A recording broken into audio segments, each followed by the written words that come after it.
Assalamualaikum warahmatullahi wabarakatuh. Sampurasun. Hari ini saya lagi di kandang sapi. Ini dibikin rumah, lagi di rumah rumah pohon. Kalau orang Sunda bilang tuh parangong gitu ya. Nah, banyak sekarang yang berbicara tentang kepala desa. Banyaklah masyarakat, keluhan-keluhan masyarakat, ya itu sih wajar. Tapi kalau misalkan kita berpikir lagi tentang dana desa, kepala desa, korupsi dari dana desa, kalau saya sih berpikir ya, kemungkinan kecil kepala desa tersebut korupsi dari dana desa.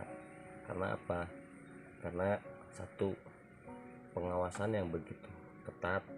Selain di desa pun di desa juga ada BPD ya, terus belum lagi di kabupaten itu tuh ada namanya monep itu pemeriksaan sampai ke barangnya mana, ininya mana.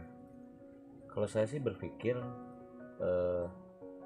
kepala desa ada yang setelah menjadi kepala desa kaya, mungkin dari potensi wilayahnya tersebut. Misalkan dia pas dia menjadi kepala desa ada industri atau ada apa, misalkan kayak bikin pabrik atau apapun di situ, mungkin dari situ.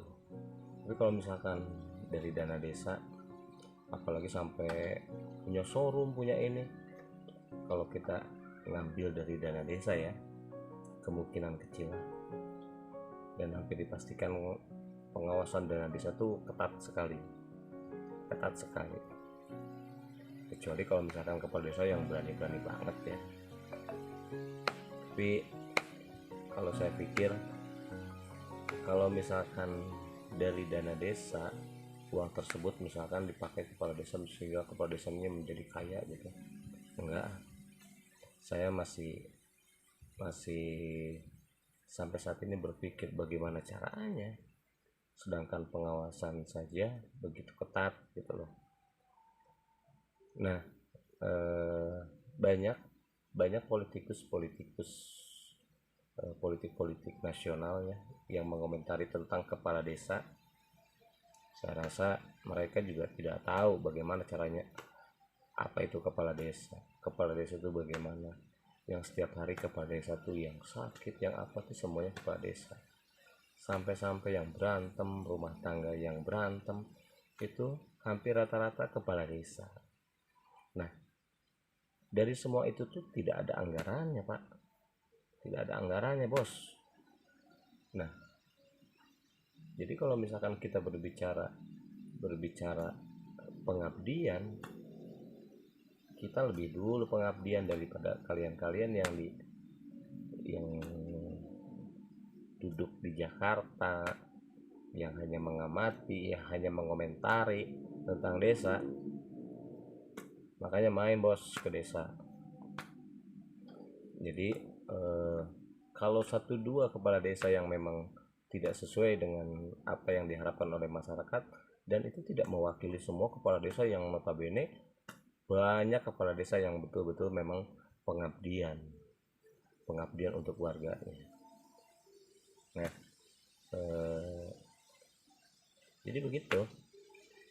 Jadi orang banyak mengomentari tentang desa, kepala desa, tapi mereka juga tidak tahu situasi di desa itu bagaimana. Karena bagaimana mau tahu kalau sehari-harinya juga duduknya cuma di kota, di hotel, di mall. Coba main ke sini ke desa. Jadi biar tahu suasana pedesaan tuh bagaimana. Terus kultur masyarakatnya tuh bagaimana. Jadi kalau misalkan netizen misalkan masih berpikir bahwa dana desa itu sangat rentan dikorupsi gitu ya, kata saya dana desa itu sangat sulit sekali, pengawasannya ketat. Ya, saya nggak tahu kalau misalkan memang ada kepala desa yang berani gitu ya, dan angkanya pun sebetulnya nggak gede angkanya tuh.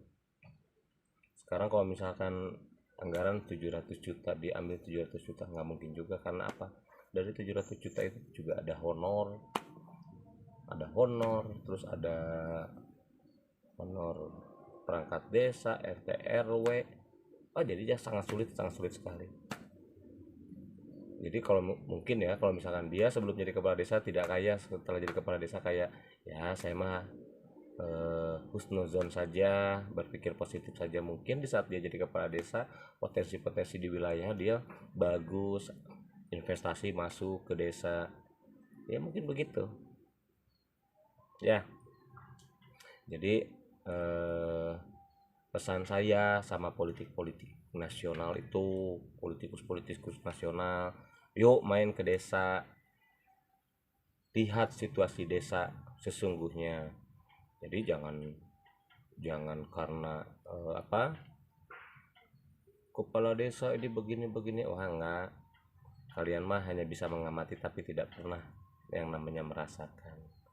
Oke? Hatur nuhun. Assalamualaikum warahmatullahi wabarakatuh. Sampurasun.